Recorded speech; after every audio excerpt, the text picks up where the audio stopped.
हाँ जी, तो स्टूडेंट्स अस्सलाम वालेकुम। तो स्टूडेंट्स ये रहा हमारा क्वेश्चन नंबर 27 और प्रॉब्लम नंबर 27 से लेकर 30 तक वो कहता है जी आपने वो पॉइंट्स मालूम करने हैं जहाँ पे हमारे ये फंक्शंस नॉट एनालिटिकल हों। ठीक है, तो नॉट एनालिटिक होने के लिए फंक्शंस के लिए कुछ स्टूडेंट्स हमारे पास शराइत होती हैं। ये हमारा कहने के हमारी बुक कहती है कि इनको नॉट एनालिटिक होने के लिए एक तो रैशनल फॉर्म में होना चाहिए। ये जो अभी हमें फंक्शन दिया गया है ये रैशनल फॉर्म में, मतलब कि वो क्या हो जी, उसका कोई ना कोई मतलब कि हमारे पास एक तो उसका हो जी नॉमिनेटर और उसका बटे में डिनोमिनेटर भी हो, ये उसकी एक शराइत है रैशनल फॉर्म की। ठीक है, ये रैशनल फॉर्म है अभी हमारे सामने। तो जो उसका डिनोमिनेटर होता है आपने क्या करना है जी, उसको ज़ीरो बनाना है, क्योंकि नॉट एनालिटिक का मतलब होता है मतलब ये कहाँ पे हमें वैल्यू सही तरीके से नहीं देता, वो इन्फिनिटी फॉर्म ही होती है जहाँ पे हमें एग्जैक्ट वैल्यू नहीं पता चलती। ठीक है, तो infinity is our not analytic form. तो देखिए अगर इसको इन्फिनिटी हमने इस फंक्शन को बनाना है तो इसका बटा ज़ीरो होना चाहिए। मैं आपको वैसे ही समझाऊंगा, देखिएगा बस।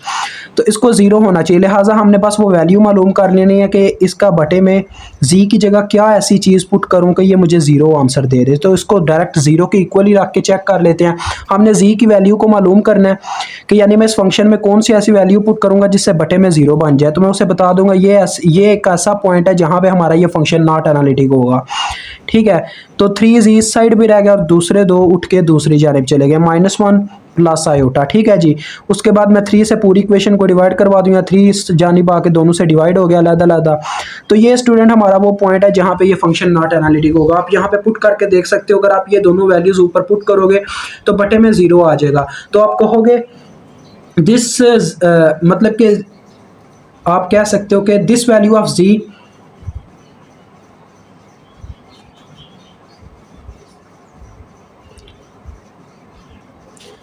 दिस वैल्यू ऑफ जी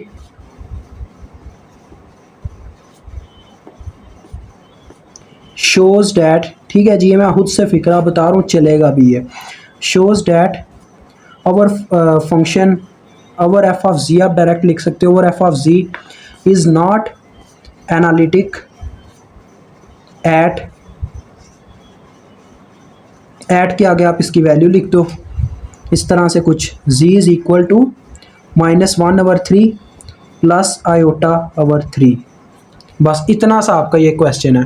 अभी हम इसकी मतलब कि क्वेश्चन नंबर 28 भी करेंगे, क्योंकि हमने अब जब वीडियो थोड़ी स्मॉल हो तो हम ऐसे कवर कर लेते होते हैं।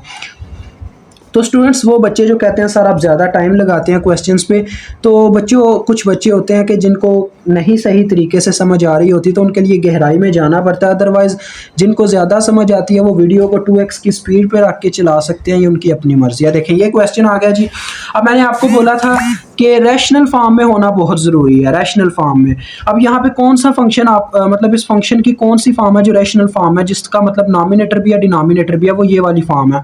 मतलब नॉमिनेटर में जी यानी वेरिएबल होना चाहिए, ये मेरा कहने का मतलब है। डिनोमिनेटर में सॉरी, डिनोमिनेटर तो इसका भी है, बटे में 1, हर एक चीज़ के बटे में 1 होता है, तो इसका भी डिनोमिनेटर है। लेकिन डिनोमिनेटर का कहने का मतलब है कि उसके बटे में जी यानी उसका अपना वेरिएबल, उस फंक्शन का वेरिएबल जिस पे वो डिपेंड करता है वो डिनोमिनेटर में मौजूद होना चाहिए।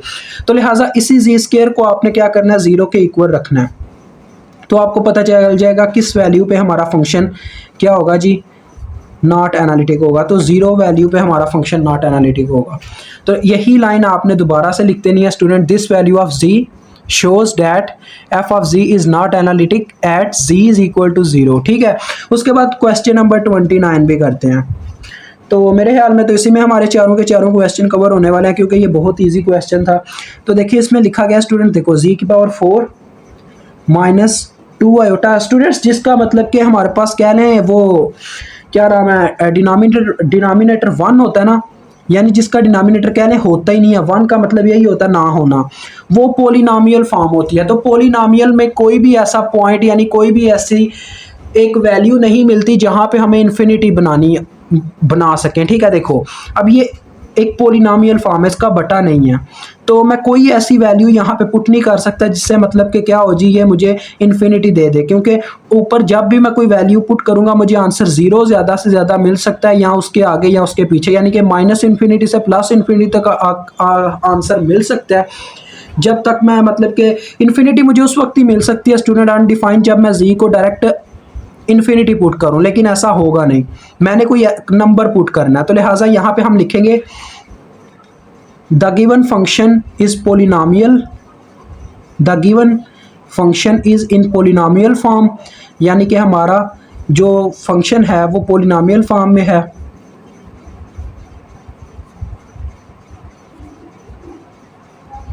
Polynomial form.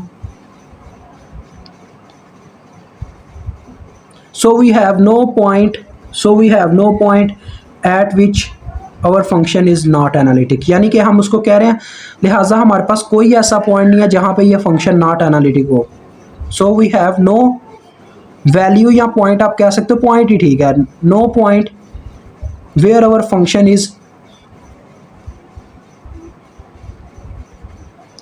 Is not analytic. इसका क्या लाइन का मतलब ये है स्टूडेंट कि हमारा जो फंक्शन है वो पोलिनोमियल फॉर्म में है, लिहाजा कोई ऐसा पॉइंट नहीं है जहां पे ये नॉट एनालिटिक हो। ठीक है, इस तरह से।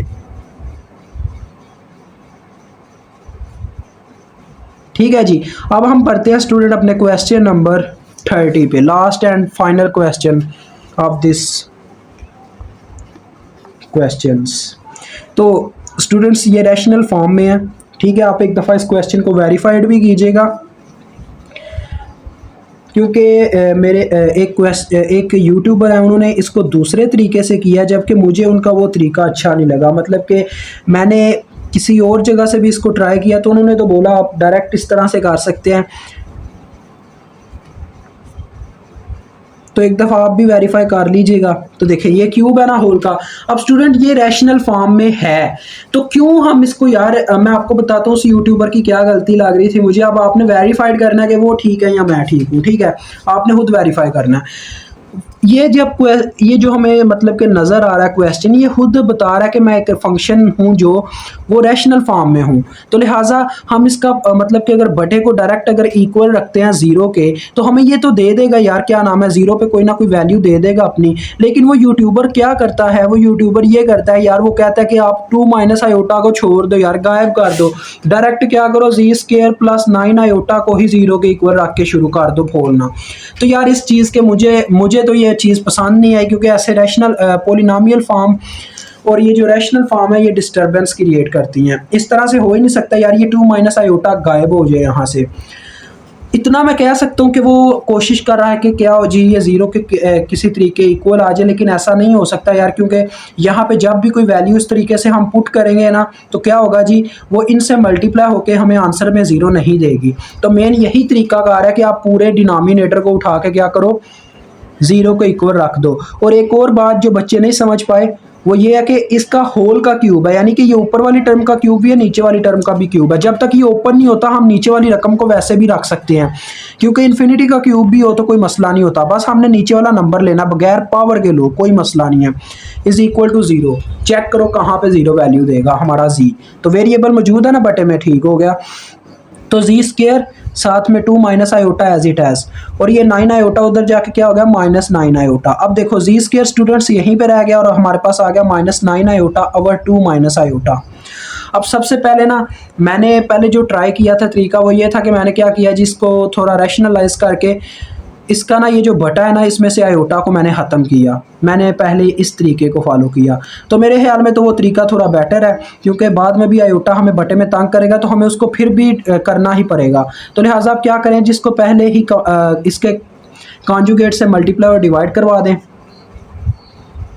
ठीक है, तो क्या बन जाएगा देखें, जी स्क्वायर इज इक्वल टू, ये देखें तो 9 बार 18 -18 आयोटा आ गया, और जब प्लस से माइनस मल्टीप्लाई हुआ तो ये आ गया -9 और आयोटा का स्क्वायर। और बटे की बात करूं तो देखो ये a प्लस बी और a माइनस बी की फॉर्म है, तो लिहाजा 2 का स्क्वायर माइनस इंटू आयोटा का स्क्वायर यही आ गया।